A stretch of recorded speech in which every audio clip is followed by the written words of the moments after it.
Give me them good times. Give me them good times. Give me them good times. Give me them good times. Give me them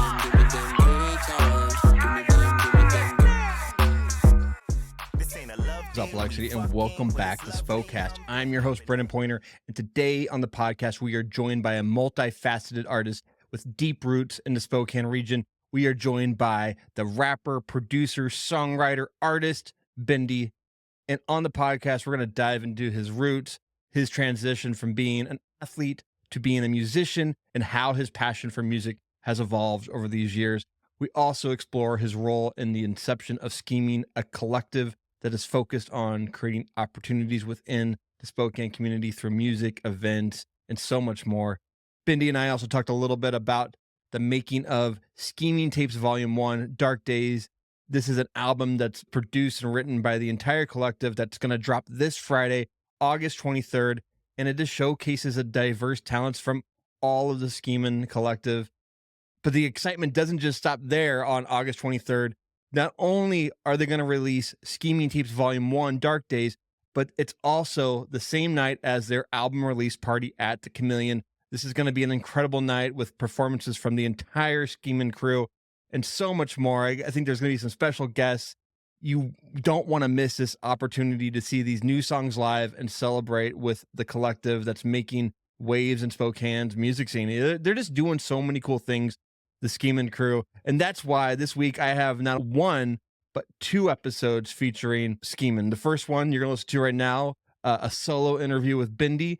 And then on Thursday, I have an interview with most of the Scheming crew. So you're going to begin a lot of Scheming on Spokecast this week. And on that conversation, we're going to be talking about what brought them all together and get the deep inside scoop of making the Scheming Tapes Volume 1, Dark Days. But this episode was just so much fun, and it's just packed with inspiration and stories and just a lot of Spokane love. Bendi is a guy who loves this community, loves artists here, and is just doing really, really cool things to make our city so much better and stronger and together. And I'm so thankful to have met him and being able to connect. So I will not keep you any longer. Here is the artist, the producer, the songwriter, rapper, the multifaceted talent, Bendi. This is Spokecast. Well, Bendi, thank you so much for being on Spokecast. This has been a long time coming. I think we officially met at maybe the High Rise event. I think that was the official meeting. I definitely ran into you multiple times at other things, and I think one time I went up to, I forget what his name is. He's also a tall white. Nate. No, not Nate. There's another guy. He was at Tops and Jang's backyard party. He performed there. Did you Kid Judo. Everybody thinks we're bros. That is bro. Shout out Kid Judo. But I went up to Kid Judo and said, Bendi, and he's like, no, I'm Kid Judo. And I'm like, okay. And I'm like, oh, I'm so sorry. But then we were at Brittany Baldwin's release party and then connected there. And I was like, I got to get you on the podcast. Everyone has amazing things to say about you. YP was like, he loves you. I haven't heard anyone say, not that a lot of people are going around saying negative things about people in general, but you just seem such like a nice guy, and you just want to be friends with. I just seem like someone I would want to be friends with. Thanks, man. Thank you to whoever said nice things about me. Stoked to be here. There's Exact Change, Matisse, everyone. Everyone says it's good vibes. And you can even see that on Instagram and everything. You emit good vibes. Appreciate for that, sure. Man. Thank you. I want to start by asking you the early question is, are you born and raised in Spokane, or were you transplanted here? When did you get here? I was born in Richland, but I was really young when I moved. I lived in California for a very short period of time when I was really little. Don't even remember that. And I've been in Spokane, actually Cheney area, from preschool all the way to 8th grade. Moved into the Valley, went to school out at U High in the Valley. Okay. And then so I've been mostly around this area since I've been 5 years old. Okay. What's an early like Spokane memory, like of like a core memory of like either coming to Spokane, something that you like just remember seeing that reminds you of Spokane? Like, is there anything about it that like really stuck out to you when you were a kid? I was living out in Cheney for most of the time, but something I remember about Spokane when I was a little kid is when the pavilion had like all the rides in it, like the octopus one. Yeah, that's probably one of my first memories of a kid coming into Spokane, just being like, "Mom, let's hit that octopus ride." The wagon, of course, you feel me, like all the classics. But that was one. I love the new pavilion. I love like what they're using it for now. But I do really miss like the carnival rides in there sometimes. It was a lot of fun. Yeah, it was great. I used to go like putt in there too. Oh yeah. And then in the winter it was like ice skating. Yeah. Mm-hmm. What was a young Bendi getting into in Spokane? Like, what were you up to? Oh man, I was a sports kid. Like my whole life, even up until I played college soccer for a year. I was definitely into sports. When I was younger, it was a lot more like baseball. Then it switched more into running, soccer, basketball as I got older. Okay. But I've definitely got like a family and a father that's really loves sports. So that's kind of where I got that from. So. Like, so you like that's funny. I never played soccer, but I was like a basketball player, and then I got into running after my freshman year in high school because I broke my rotator cuff. Oh no! Snowboarding on the bunny hill at Schweitzer. Oh no! Because my friends were trying to teach me how to snowboard. Don't let your friends teach you how to snowboard. Hey, let your friends teach you. I'm just joking. All my friends sucked at snowboarding, but. I took up running, and running's like stuck with me for my entire life. Yeah. And so did you run cross country? Yeah, nice. Yeah, the cross country. My best race would have been the 800, but that was track was during soccer. So I decided to split those up a little bit. Yeah, all my friends, not my friends, but they're my friends, but my teammates also, like, there was like the track guys, and then there was like a couple soccer guys, and the cross country coach was like, "You guys got to run track," and they're like, but our passion's soccer. Right. Like, that's hard. That's like, a tough one, man. Just having to pick something. But soccer is so much more fun than track. I did track for 2 years in high school, and I was like, it was fun, I guess. But like, I really like team sports were what I really loved. More fun for sure, man. I mean, it was brutal already in cross country. I'm like training in the summer and through all the fall, part of winter, and we're running like. I mean, at one point we were running 80 miles a week. Oh wow! Like junior, like senior year for some weeks. So it's like. I'm already spending so much of my like junior, senior year running. Like, I'm gonna play fun or have fun and play soccer when spring comes. Totally. Do you still play soccer? Do you still run? Or sometimes I'll still play. Sometimes I'll still run. Yeah. Not frequent enough for either of them. Right. I feel like they're two things I would like to continue to do. Yeah, you got to keep that. I mean, cardio, right? Because you're also a rapper, like hip hop artist, producer. Am I saying that right? Would you describe yourself as that? I do a lot of different things, man. But I would say. I started out with like strictly hip hop, and it's evolved into where I'm doing, like you said, producing, but I'm doing a lot of singing now too, and I kind of have found a new love for like wavy, I call it like headphone music. Yeah. Something that you can really kind of hear how stuff moves around, a lot of harmonies and stuff. Yeah. So I've been experimenting a lot with that recently. But on our new album's coming out August 23rd. I really try a lot of different stuff. I do one screaming song. I do one where I'm kind of just rapping. One where I'm singing. So ooh, it's like genre bending. Yeah, like that. I like that. It goes well with your name, Bendi. The whole project is really, I guess, genre bending. Yeah. What was when you were younger? What kind of music were you getting into? Like that inspired you? Beastie Boys was probably the first inspiration I had. I remember my stepmom gave me a Beastie Boys CD. It was one of the first like CDs I had gifted to me. So, which one? All License to Ill. License. Okay. Put it in my purple, little CD player, and yeah, man, that was the first time music made me like kind of feel something. Before that, like sisters and parents listened to it, and I would, think it was cool. But that was my first time being like, oh, this is tight. Like I like this. I love that. I honestly like when I was in 7th grade. Was it 7th grade? It's or maybe it was 8th grade. I forget what the album. It was the one with Intergalactic on it. And I remember going. I was in Port Angeles, and I bought that CD at some weird record shop. Right. And it was at the same time that like Big Pun and like Still Not a Play was out. But I bought that, and I was like, this is such different hip hop. And I had been exposed a little bit to Beastie Boys, but like something about that album like really like. Got me even deeper into different types of hip hop because it was really good. So when did you start freestyling and doing like getting into like the music side of it? So the Beastie Boys thing was probably in middle school. That was just when I first started like liking music. When I started like experimenting with music, I was probably I think it was a junior in high school, and I went out with my friends on an adventure. We were coming back home. I'm dropping everybody off, and me and my buddy in the front seat were kind of getting at each other. He was annoying me, and we're all the friends in the back think it's funny. They're like freestyle, so we started doing it as like a joke, just because like the homies said to do it, and it was funny and terrible, and dropped my homies off, went home. And I remember like that actually felt kind of good. And so since then, it kind of sparked this little thing in me where I'm like, oh, I like to kind of actually create music, or like put words to my emotions and stuff, you know. And then a lot of it just slowly developed. I would write little songs and throughout like senior year and stuff, just nothing serious. And then just started after I was done playing soccer in like 2015. I was like, well, what am I gonna do now? And just really started to kind of like put a lot of work at it, and just been building since then. Wow. What so you went off to college and you did soccer. What did you get injured? Did you just not was the passion not there? What I played out at NIC. Okay. And the passion was there. I actually ended up transferring, and I was going to play at SEC my next year. Things didn't work out for me there, and I got put in a spot where I was like, I could have tried to continue to go to school and find it like someplace to go try to play. But it really just kind of felt like there's a couple things that happened in that time of my life, and I think everything that happened just kind of like sat me back. I felt like I was able to think about things for myself for like one of the first times in my life, and be like, okay, I'm getting older.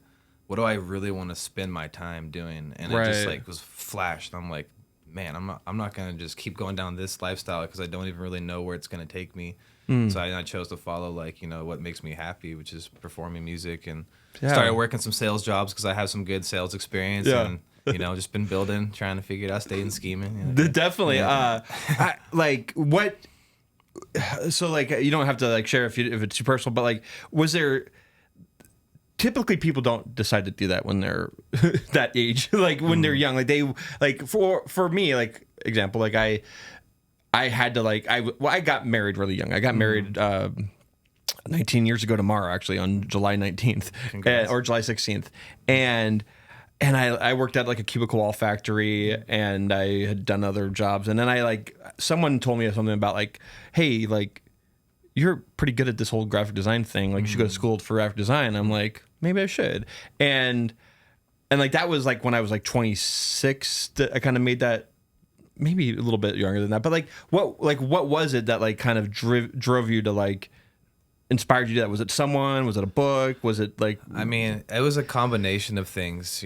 For one, I mean, I'll give a little bit of the story. I don't really talk about this that much, but here it is to the world. I got asked to not come back to the soccer team because of a party that was had at my house, and really hurt me actually initially because like I was doing what everybody else was doing. Right. Like it was just I was the one person who lived a little bit off campus, and that's what I was told at least. I don't know if there's another story behind that, but yeah, that hurt, and so I just like.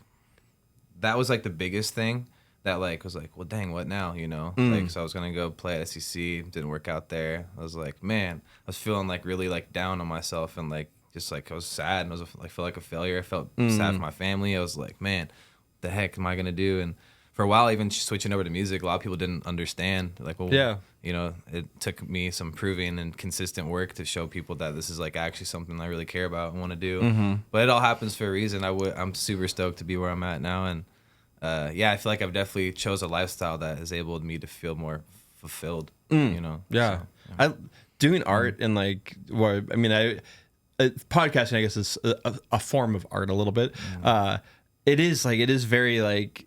It's awesome to not have to be like stuck to be doing what like you're not passionate about and like pursuing that. Like it is, I would always encourage anyone like to find that passion and like go for it, because and it's as easy as just like what you love. Like someone told me the other day, like write down like the things you love and like what of those things could you do to pursue as like an actual like profession or and I think like more people should do that. They should realize like there's ways to do that, and they obviously got to do the side stuff sometimes, but like that's all. I mean, I do it. I get to do my passion, and I get to do my real passion of posting podcasts. Putting it to paper, man, is like big for me. Everybody learns differently, right? But like when I do vision boards. I try to do it like multiple times a year just to reassess where I'm at. And my brain, I take so many notes, it gets crazy. So I like to like bring them all back together every once in a while, and like writing it all down and stuff. Like I feel like really helps you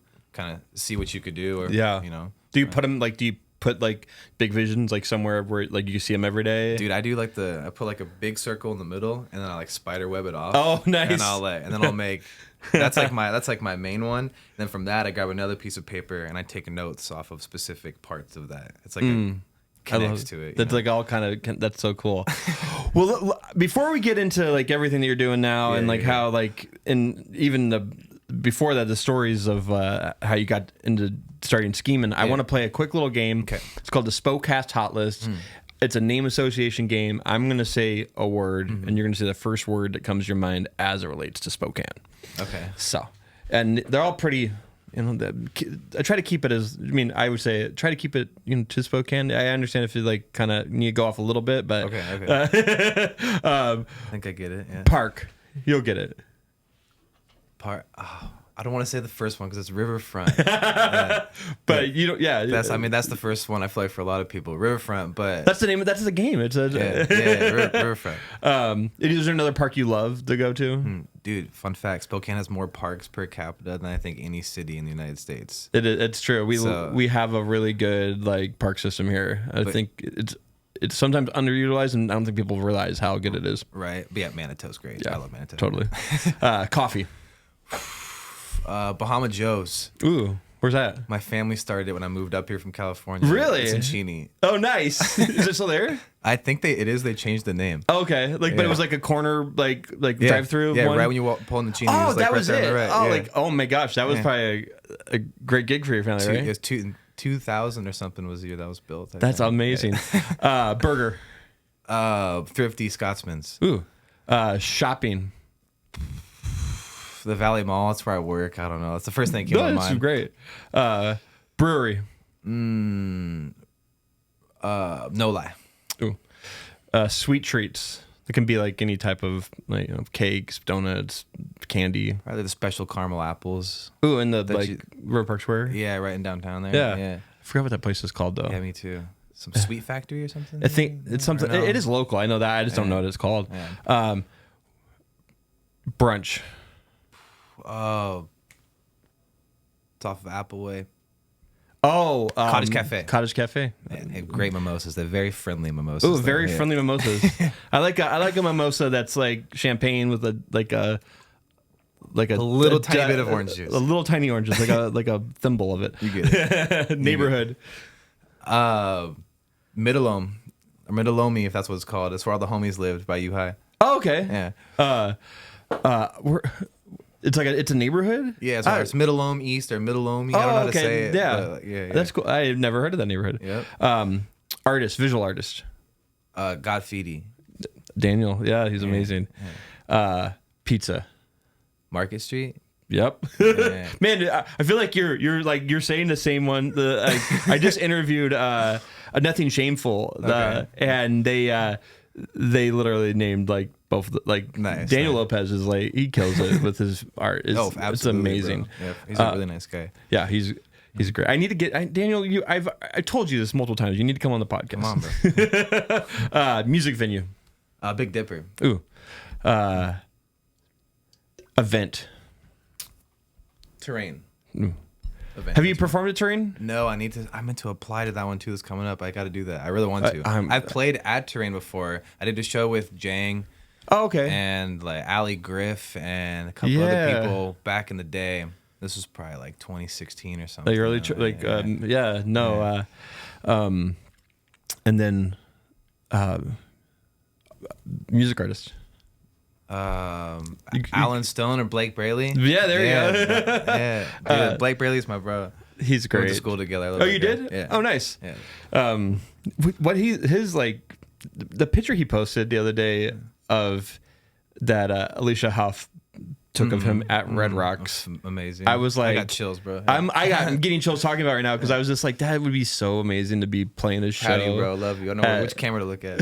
No, is that that would be so amazing to play at Red Rocks. Absolutely. I've never been to Red Rocks, but like it's so iconic. Right. Absolutely. Well, that's a game. Cool. And how'd I do? You did great. You know, you sometimes you get some answers that I have to edit them out where people like say like I say like coffee and they're like good, and I'm like that's not the point of the game.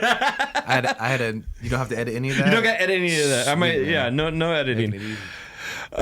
So getting into like, so you make this leap to be like to pursue this career in music, and what was like the first like thing you did when you made that? Like, were you making music already? Like when you were playing soccer at school? Dude, it was funny. The first experience I actually had like performing a song like in high school. Like for homecoming and for prom, I like wrote a song or I sang a song in front of the whole school, and I liked the whole idea of like performing. I kind of fell in love with it from doing that. Yeah, I liked when people were watching me express myself. It felt good, and so from that was like the first time I ever tried performing, and then it was like a showcase or like a talent show kind of thing at school. Yeah, well, no, this was just like I had this like right before school ended. I went out into the common room. Oh, you just like stuff. Me and my home. I had Tristan Pierce play guitar. That's amazing. Tristan's another one of my good homies. Shout out Tristan Pierce. And we would in high school like, you know, just hang out and like he'd play his guitar and I'd hype him up and be like, "You're a god, bro. You're gonna do it." Like,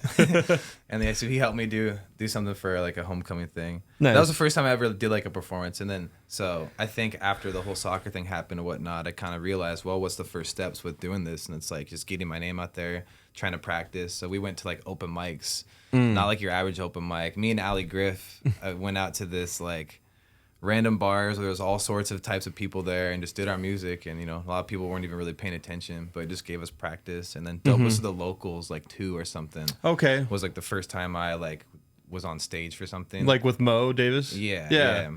How did you do? So I was actually helping out. I was on set with Allie Griff. So it was his gig. I came on and helped out, but we did a whole really cool choreographed thing, and then from that some people came up to me afterwards like, "Hey, who are you?" And then from there, you know, you really just start communicating with people and trying to go out to all the events and all the open mics, the Red Room and stuff. Yeah. You know, like that. I interviewed Tyler Eli about a month and a half ago, and she mentioned like how much open mic at Red Room really like helped her and find a community. Right. Like definitely. And when I went to the Brittany Baldwin's event, it was one of the first times I'd ever been at Red Room for a hip hop show. I think I probably went back there a long time ago, but it was the first one as like going since I started Spokecast. Yeah. And I was just like, this is so cool. Like the community of people here are really here to support each other. Like seeing everyone that was there, like seeing like Ski-Man, Affiliated, a bunch of other people like showing up. Like it was really, you can just tell like this is like a family, like which is really, really, really cool. Yeah, for sure, man. There's a lot of artists in the building for that night. Yeah, I was like, dang, like everybody here's a performer. Yeah, that's kind of cool. We even got my buddy Jinx out, which was cool. Yeah, no, I saw that. Yeah. But so. When did you start recording? Like, when did you start making? Like, I noticed in your like, and this is never a really good litmus or a really good example of like when you started, but like your first track on Spotify is "On My Own" from 2019. So yeah, I actually put out music on Spotify, and before that got deleted. Oh, okay. I put out a few projects. I feel like I'm glad I put them out at the time because I was confident. I wanted to do it, but looking back, I didn't think they were very good. So. Like not polished and just like. I mean, that's not to your standards, basically? Yeah, not to my standards. I kept some of my stuff on SoundCloud, but before I even put stuff on Spotify, I had a SoundCloud portfolio. I think 2015 is the first song I ever put out. It was with Blake Braley. Oh, wow. Yeah. Oh, man. It's called Come Down. And he does, it was about I had a psychedelic experience, and during the Come Down, I was like really made a lot of sense out of like how I wanted to like live my life with music being incorporated. And so the whole song's kind of about that. Interesting. He did the hook for me, and so from that point, like every month, I was putting out like a new song on SoundCloud. You can't hear most of these anymore. I'm sorry, I put them on lock. Oh, you did? Okay. Yeah, but some of them I kept. I think I kept them with Blake. I kept some of them just to show the growth, just to have something there for people. That's so cool. Some deep cut, Yeah, that was a song with Blake Braley, and like, like that he was that. you came up with them. That's so cool. Yeah, right. So what was like the first like early performance that you did that like when I guess like I may be going out of order here, but like was like Scheming already started or like no, not like, really. So, I mean, kind of simultaneous to that time frame, like 2015, 2016. I think Scheming officially started in 2016. I established it as a company in 2019. But like it was all right in that same, man, I don't even know, because it's like, yeah, it was all right there. But my buddy Travis and I came up with the idea of Scheming while, you know, like right around that time I did the Dopest of the Local show. It's like, all right, well, if I'm going to do this and chase this thing, you know, what can we build out of it? What do we see? And I always felt like I didn't see myself as just being somebody that can just be the artist and go, you know, rock that type of, I'm like a nice guy, but I don't really feel like I have a lot of the strengths that it takes to be like just a hip hop artist. You know? I see myself as somebody who can like, you know, set some different things up and try to build a community and like a connector. Yeah. So that's where Scheming, the idea for Scheming came. You like, I need to make I want to get like-minded people and like work together. Well, it started just shows, and just like trying to create it. Originally, I had all these ideas, right? Like the vision board had so much on it. I really support like extreme sports athletes, like snowboarders, skateboarders too. Yeah. So like, you know, eventually I want to get to a point where like I maybe have a sponsored like sports team, extreme sports team or something. Yeah. But there's all these ideas, right, and things we saw. And kind of channeled it down into just throwing shows and trying to like build opportunities in the community. And over time, I was connecting with more and more people and like started doing clothing and then started thinking about like honestly like a mini fantasy factory idea. Right. And, like, you know, all these different ideas. And I get so excited about all of it so much to the time that I've had to like I told you before the podcast started, to kind of reset myself once COVID hit, you know, things calmed down and we've been removing stuff. Sorry, I've lost my train of thought. No, you're fine. But ready to take all the lessons learned over that time and move forward, you know. I actually wanted to ask about this because like I was reading your Spotify, you know, description, and you mentioned that you're a snowboarder, a skater, an adventure enthusiast, which is very, what you say is very Northwest type aesthetic. Yeah. Like, where you like was skateboarding and snowboarding like also something you were doing when you were younger? Like snowboarding was for sure. Yeah. Skateboarding I started after I stopped playing soccer. Okay. Just because all my new friends I was hanging out with really like to do it, and I've already liked snowboarding, you know, so it made sense. And I picked it up good and had fun with it. So. Right.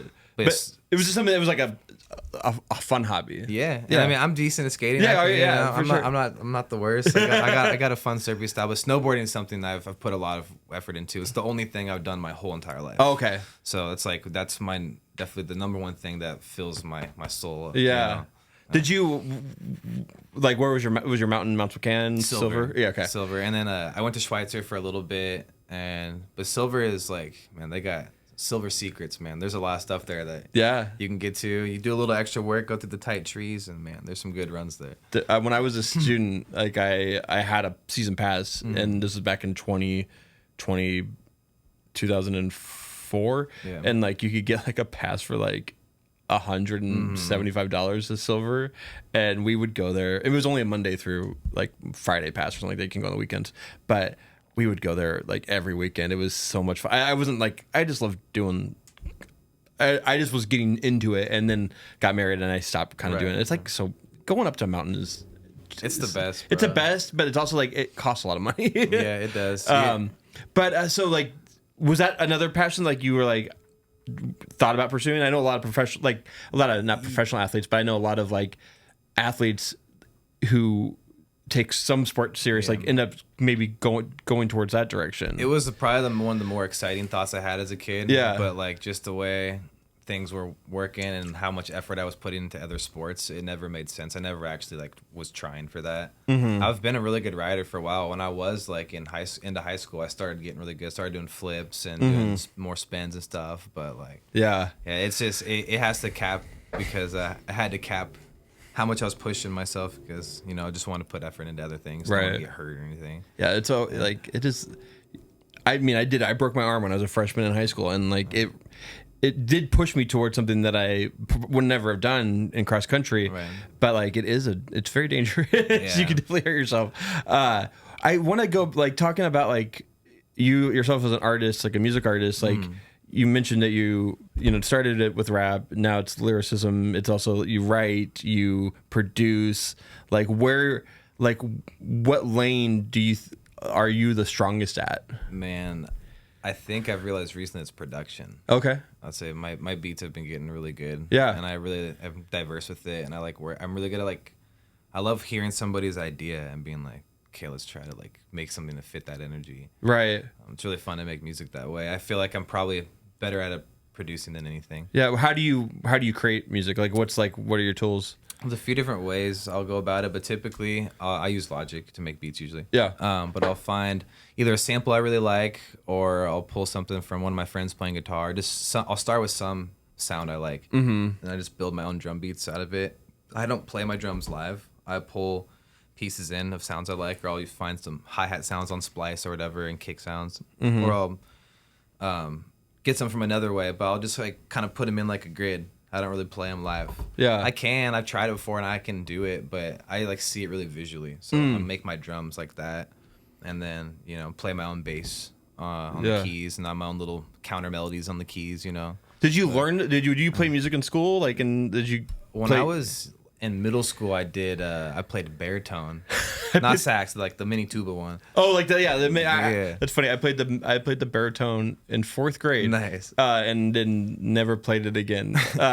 But you knew, so you know about kind of, like, honestly, kind of, yeah, not really. That all that information I think depleted throughout after middle school. Some years of not doing that, right? Yeah. But once I started, so it's funny. I started by trying to make beats back in 2017. I got a computer that I ended up two times. I got a computer and got rid of it because I was so frustrated I couldn't make anything I liked.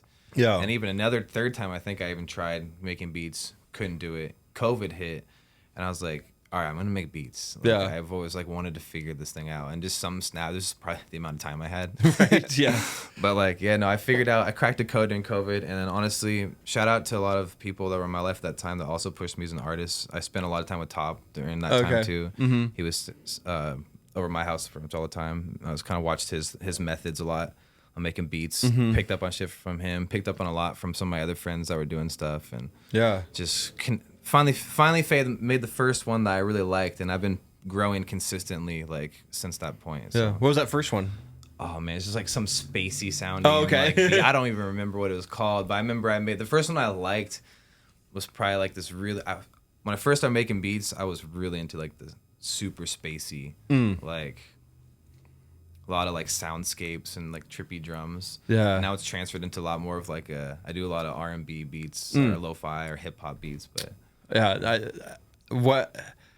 I feel like I'm not gonna compare yourself to anything, but I do it is very genre bending in how you make your beats. Do you just find where are you looking for music? Are you just listening to what's current, or are you just going deep diving? I'm a complete I freestyle completely. Oh, okay. When I make a beat, and this frustrates some people for our ability to work together, because some people are really structured and they have an idea and they're trying to I literally just pull up at I just get a vibe where I'm like, hey, I want to make music. I just sit down in front of the screen and I just start doing stuff.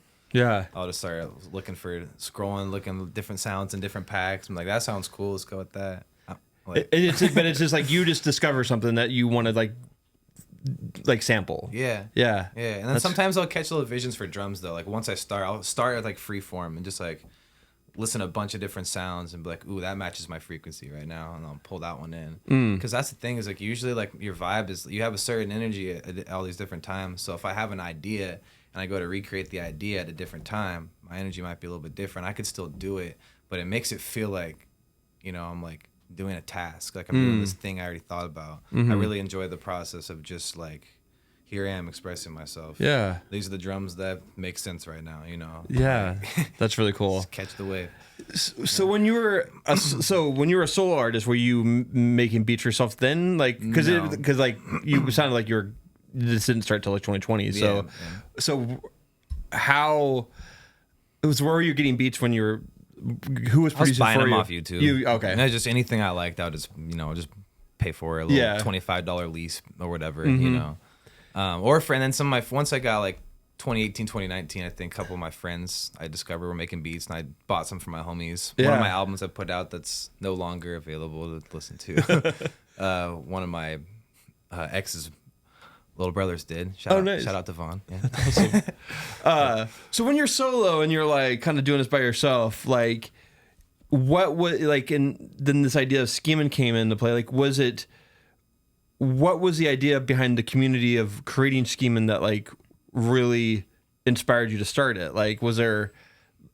I just feel like I was surrounded by so many talented people. So like right off the bat, like, I mean, Jordan Taylor, Past Life Kenny, and YP were all there from like the very beginning of me creating this. Jordan and I went to school together too. Yeah. So he's even there from the beginning. But when I was out at NIC playing soccer, we was freestyling at parties, and honestly, that's where we started to build the community a little bit. Because I met YP and Kenny from freestyling. They were at the party in the circle, and I walked up like, "What's up? Someone say something." Like, yeah. Probably wasn't that good at the time, but people respected it though a lot. I know I wasn't that good, but like I was confident, and I think that helped me a lot with like getting my foot in the door with getting an opportunity to get better. Because iron sharpens iron. Yeah, I was like, I'm just gonna be next to these guys. They're good. I like how they sound. Yeah, but, I mean, confidence is key, and like being around people that are supportive, like, because I could imagine like being around people that are really negative about it could also be a huge detriment. Like I imagine like, because like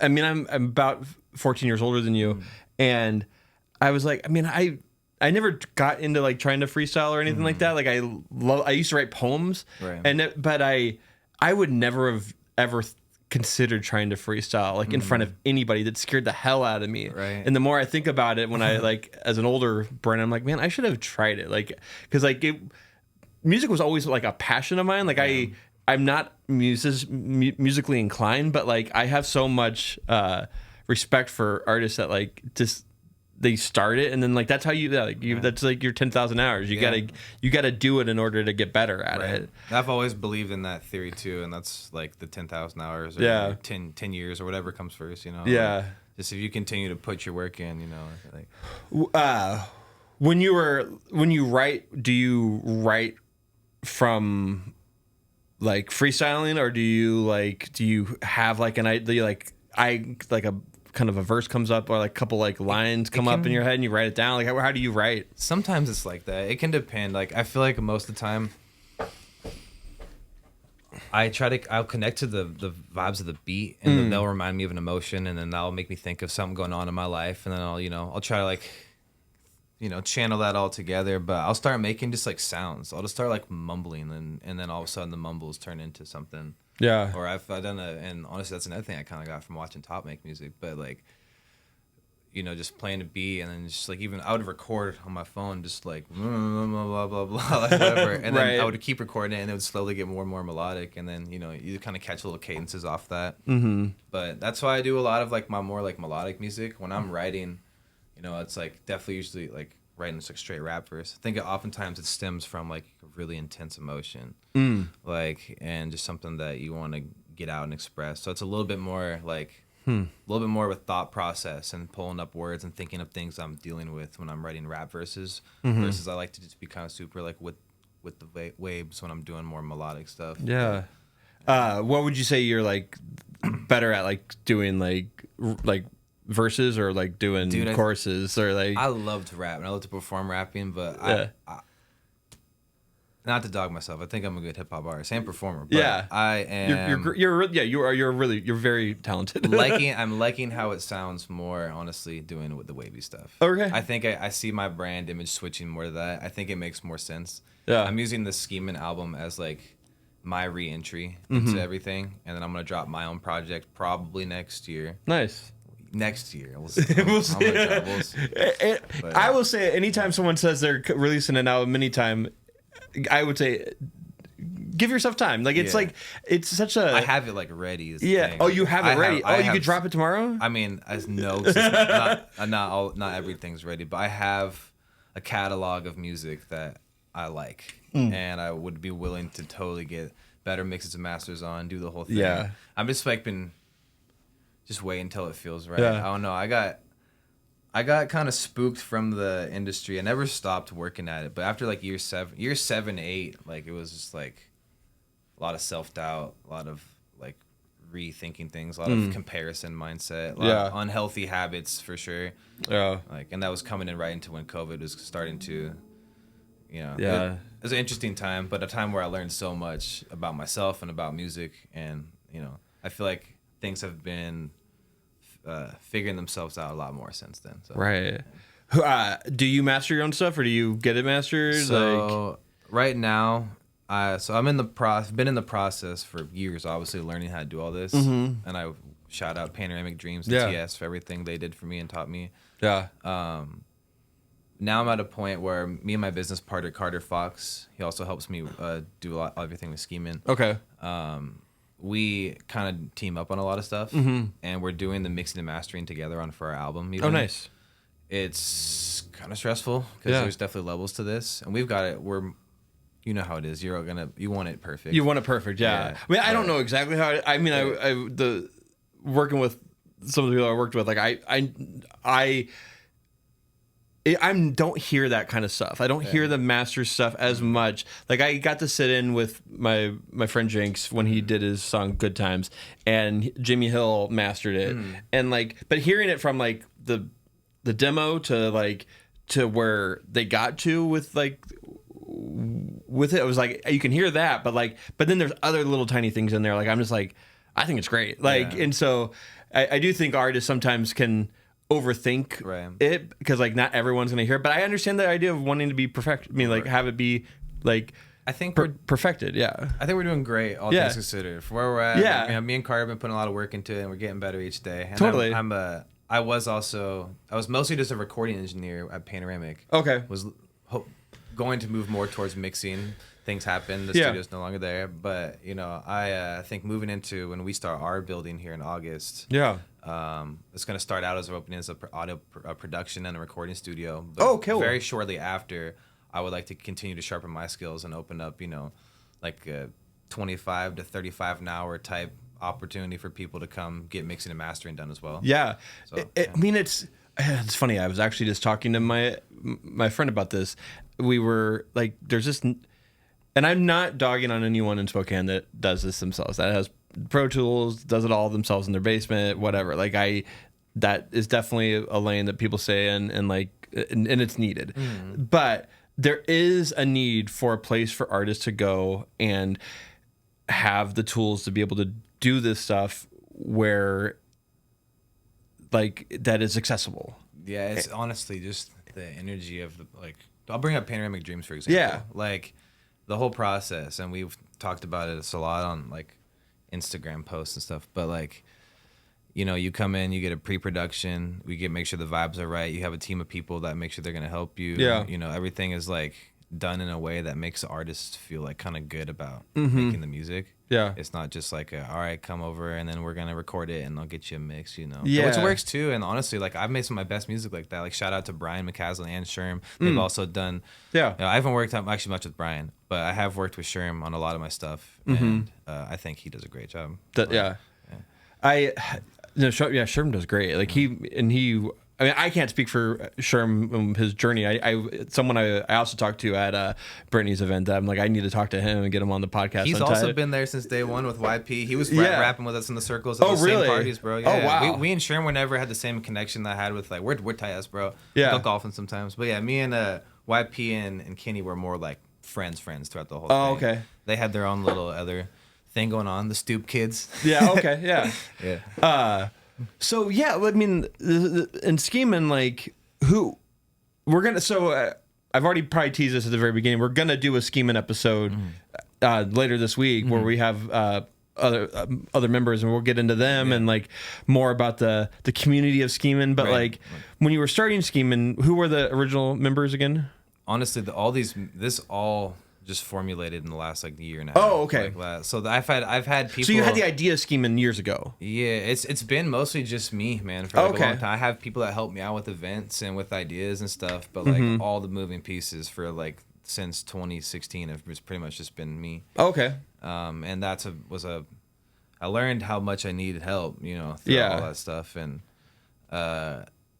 now I started with getting a couple people to help me with some of the business stuff, and then it's kind of cool. I I like numbers. My life path is number, which means bringing people together. Okay. And there's 9 of us in our group. We're trying to bring people together in the world. You know, it's all, I don't know. It's kind of cool how it all happened. That is cool. No, it's it is. I've often thought like I need to like just kind of make Spokecast. Like I have a vision someday of like similar, having a place where I can have a couple different studios, different like looks, and then but have people be able to drop in when they want to drop in to record podcasts, because like that is something that more people need. But they also want to be around in a place that's creative and around like-minded people, and creating a space like that, I imagine is pretty tough, but like I imagine it's also very fulfilling when you can get the right people around you. Yeah, for sure, bro. I'm mad stoked for this new journey too, and it's scary and exciting at the same time. Yeah, like, signing my name on a lease for a big operation is wild. Yeah, feeling, but like the opportunity at this building and for Spokane, I think is just like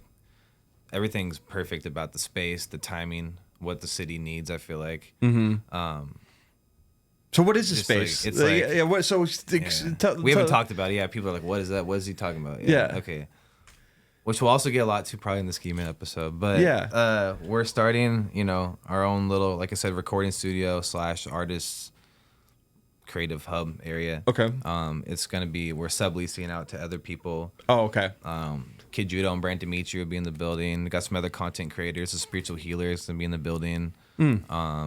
Still figuring out exactly what's going to be happening there, but it's going to be a spot where you can be able to connect with people and be put on game. We're going to have seminars where business owners and different musicians can come talk about stuff. Yeah. You know, I think it'll do like a lot of, it'll provide an opportunity for a lot of people to let their hair down too and meet other artists and be in an environment like that. Because that's a big problem, I think, in like not having these like cultural buildings, is that everybody is so quick to have an opinion, especially hip hop artists. And I think that we all can relate and help each other a lot more than we realize. And it's about building the community together. And I think this building will be a big chunk of the overall like way of doing that, you know? So the space itself will be more of like a collective of different businesses within it. But then like it will also be a place that eventually people can come in and record. Yeah, for sure. Yeah. And just like I said, we want to have like different types of events with speakers there. Yeah. And we want to have like...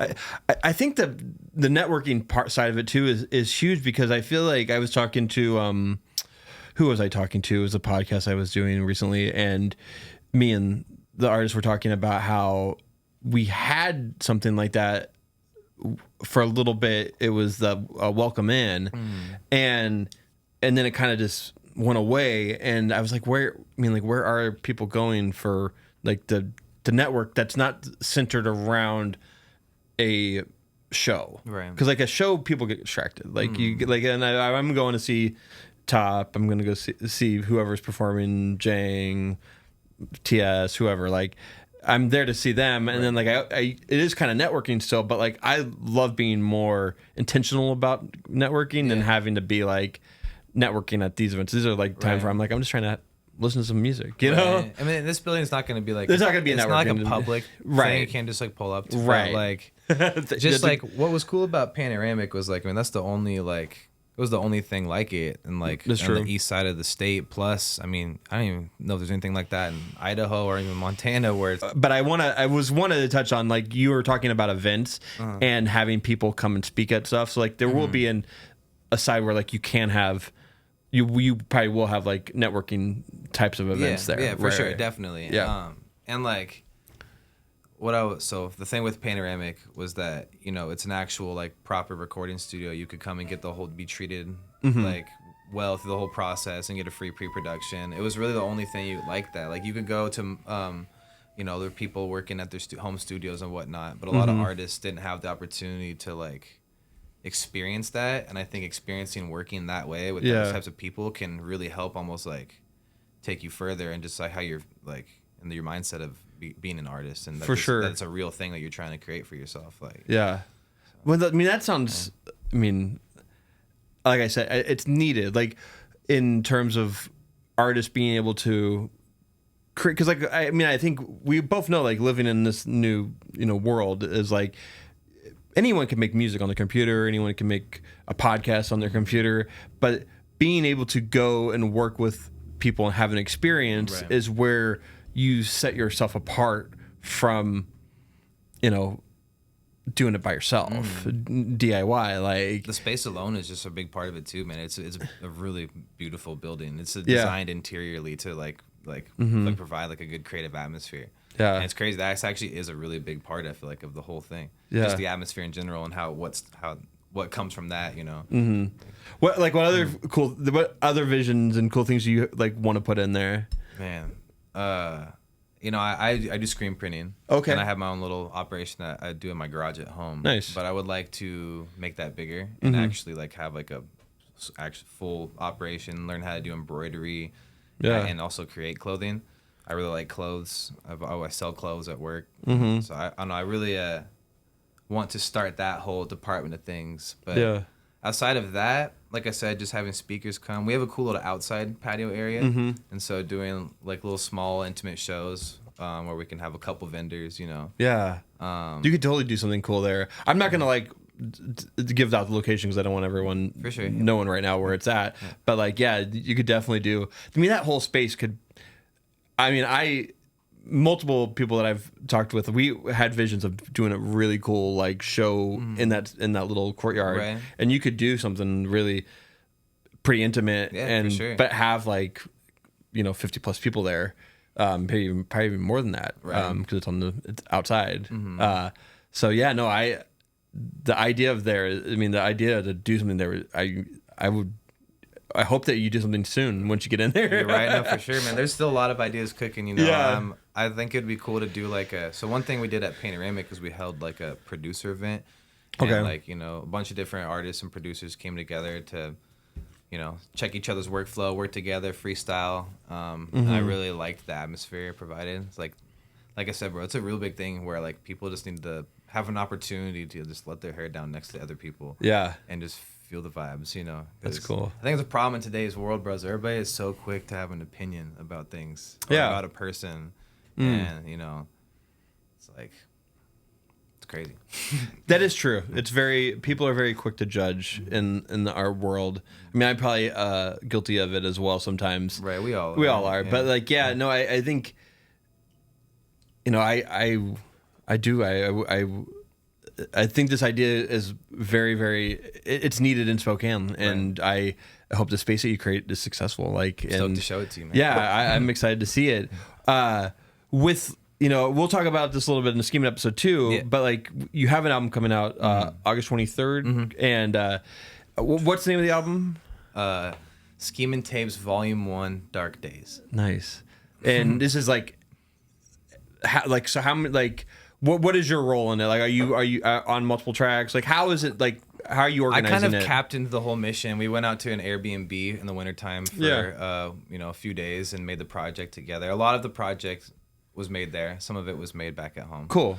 But we produced it. So me, Prod Synesthete, Carter Fox, and Nate Synonymous all are the producers on the project. Nice. And then me and Carter are mixing and mastering most of it, and Sin and Nate are helping out with some of that step as well. So it's kind of like a whole group coming together for that. And then I'm on, like I said, I told you earlier, I'm on doing like some screaming stuff, some singing stuff. I kind of just feature like different parts of my style throughout the project, but it really is a whole random collection of genres and vibes. And I think it's gonna be one of the coolest albums Spokane has seen. Yeah. That's cool. Yeah. It's very different. And it's home mixed, but we did a good job. You feel me? Yeah, no, I mean, I think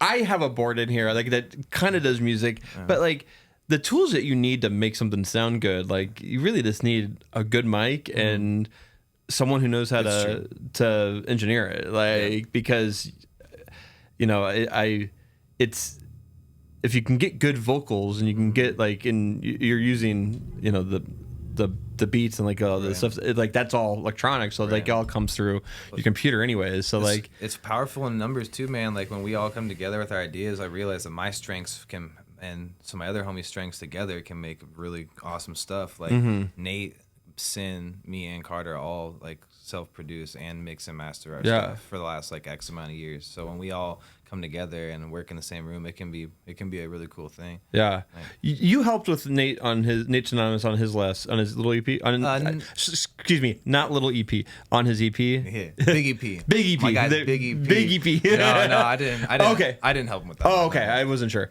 Actually, that's a lie. I did record some of that project. Oh, okay, over at Panorama. I helped to get some of the. Okay, I mean, I'll take some credit. I mean, I already told Nate this, but I was very impressed with that EP. It was really, really, really good, and I love what's coming out of Scheming, like what YP's like his. Well, you probably have the same thing that he has. He went down this list of all of his music that he's unreleased, right? And it was like.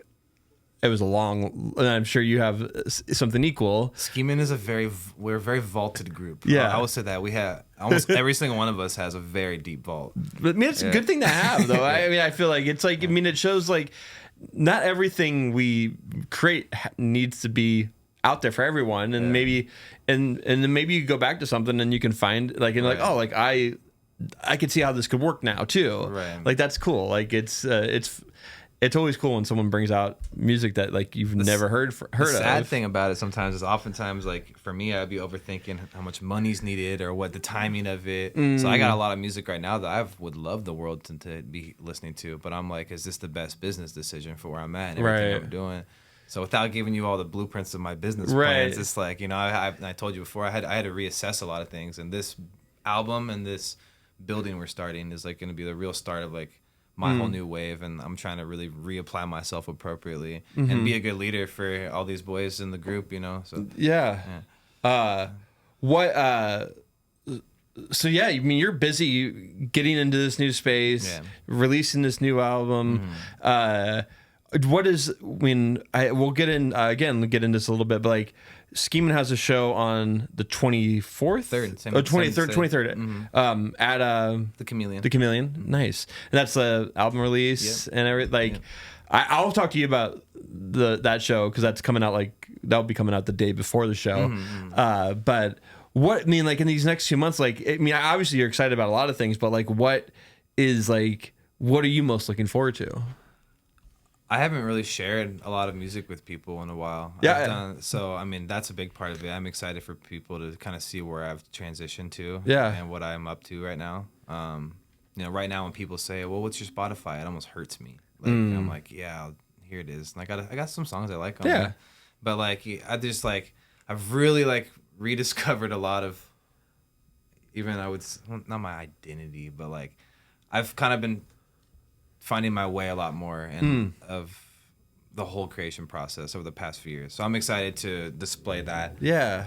As well as just, you know, put out some cool visuals and get some more shows with the guys and just help keep the whole thing moving. You know, this is not a time to slow down afterwards. It's time to keep going hard. No, I was going to say, I was going through your Spotify earlier, and I mean, the Love Shut Up, like with YP and is it Smoosh? Smoosh, there's a lot of some Grape is great. Like, I'm gonna say like it's all I loved it all. Like it's very, very. I mean, it might not be reflective of where you're at today, but like it's still really good music to listen to. I recommend go listening to it. I just overthink shit. Don't overthink. The songs are fire. The songs go hard. Yeah, those.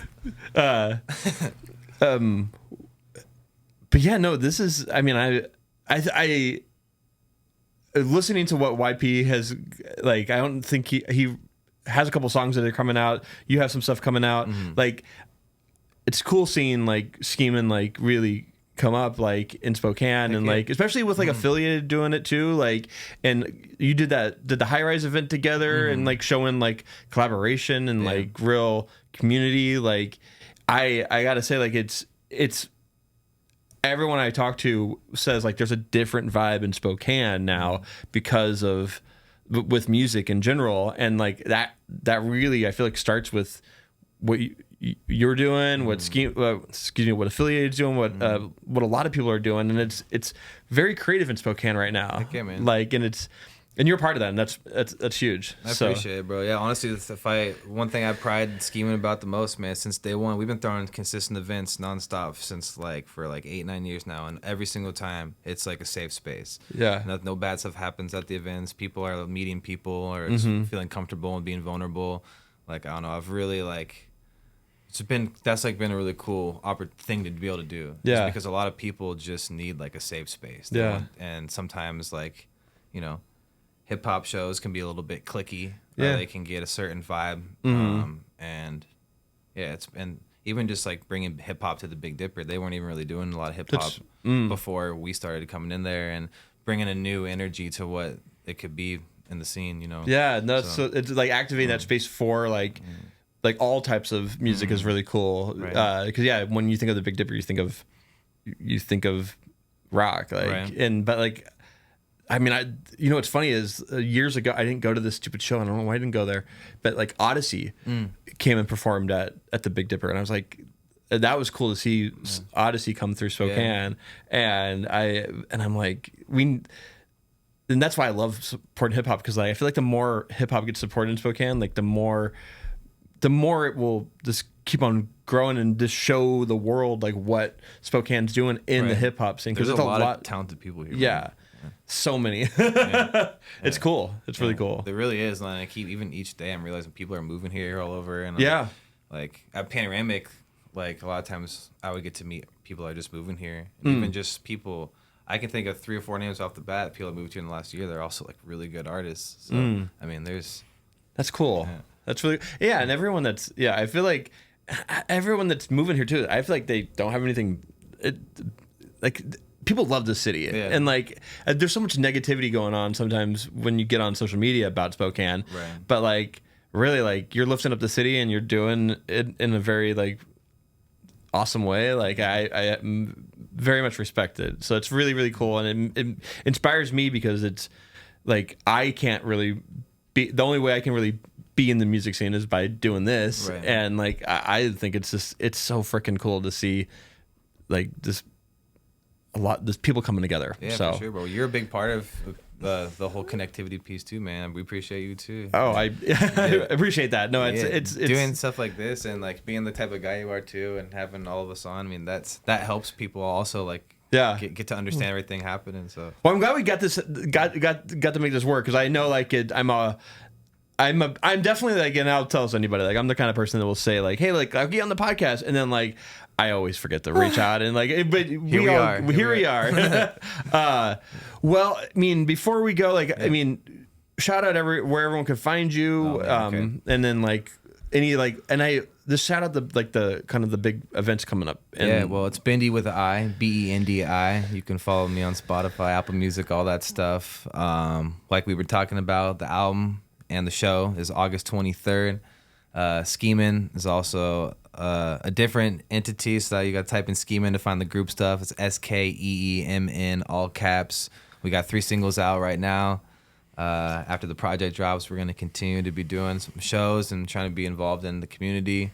August 1st, we're starting this community building. Hope to see some people in there making beats, recording their music.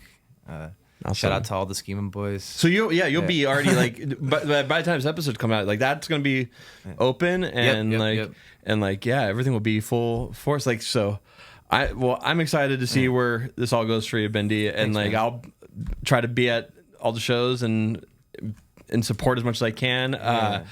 I gotta end the podcast by asking one last question. Yeah, what's up? And that is, why Spokane? Why build here? No, why do you build here? What's about the city that you love? Like, you can also be real about it too. Like, it's not all hearts and rainbows here as well. So like, but like, it's a question I ask at the end is like, why Spokane? I think like, what keeps you here? It makes sense for what I'm trying to do, and like I said, there's so much talent here.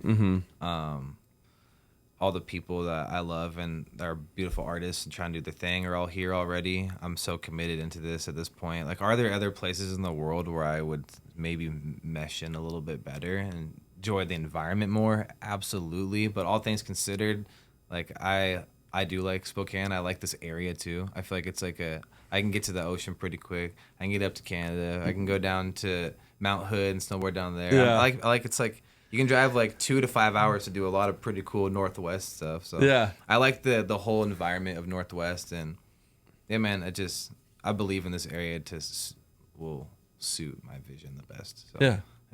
Well, Bendi, thank you so much for being on Spokecast, and well, I'll see you next episode when we have a big portion of the scheming crew here. It'll be all the boys. Yeah. Thanks Awesome. thanks for having me, bro. No problem. Well, thank you guys for listening. Until next time, peace.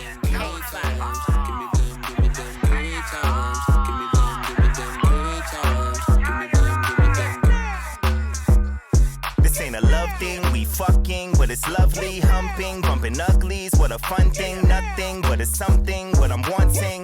It's a real freak bitch with a tongue ring. You know that one girl that do that one thing. She made it disappear, she a mind freak. She ain't playing games like a bye week. When I touch down, show me to the end zone. Show me anything but the friend zone. I watch Friends like Joey shoulda fucked Friends. I'd have made Phoebe's legs do the jump, man. But I'm more 88 Pistons, I'm a bad man. Hit me if you want content for your OnlyFans. It's funny you and my schedule both open.